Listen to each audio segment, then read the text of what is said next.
Итак, начало рано. Нажимаем New Game, выбираем Fugitive. Сейчас будет очень длинная стартовая катсцена, которую, к сожалению, никак нельзя скипнуть. Но нам нужно посмотреть ее всего один раз. Вот после того, как мы ее один раз посмотрели, у нас загрузился первый уровень в Доме Пейнов, и у нас вот в этом слоте появится автосейв.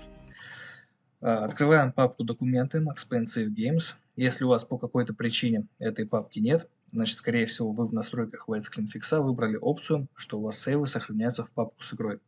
Соответственно, вы должны найти там вот этот сейф. Копируем его и переименовываем, ну, допустим, в последний слот, то есть в 12.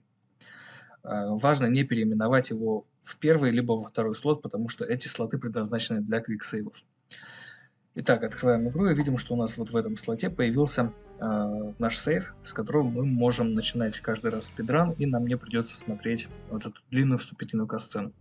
Когда мы стоим вот на этой стартовой позиции, автоматически включается таймер лайфсплита, если у нас включен автосплиттер и load remover.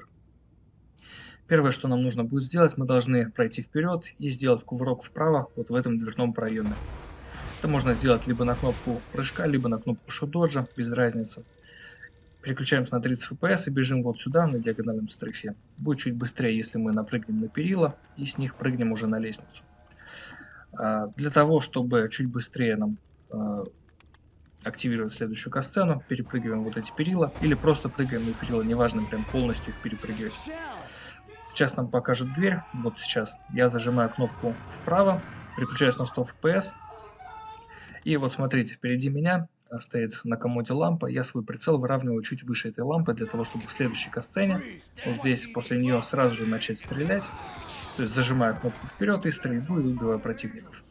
Переключаюсь на двойные береты, это можно сделать, например, на кнопку выбора лучшего оружия, и входя вот в эту дверь я стреляю в противника и скипаю камеру его убийства, киллкам на кнопку взаимодействия, то есть это кнопка И по умолчанию. Я спамлю эту кнопку.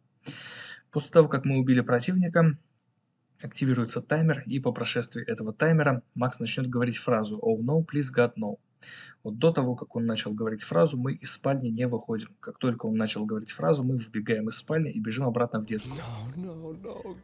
Это позволяет нам наложить катсцену одну на другую, и тем самым они быстрее закончатся.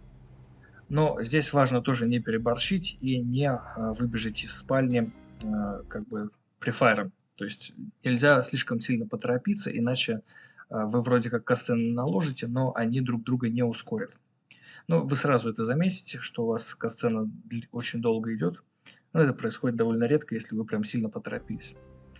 Итак, катсцена заканчивается, скипаем комикс и начинается следующий уровень. Еще на этом уровне есть строта, которая используется в ране индивидуального уровня. Вот эта вот катсцена, где нам показывают коридор, дверь в ванную. Ее можно скипнуть, это сейвит где-то около 8, может быть 10 секунд. Но для этого нужно сделать два прыжка в 10 FPS. То есть здесь очень важна стартовая позиция. Нужно стоять примерно вот там, где я сейчас стою. То есть очень близко к стене, но не вплотную. И нужно смотреть примерно вот сюда, то есть в угол лестницы. То есть мы прыгаем вот сюда. Ну, получается с очень плохой стабильностью.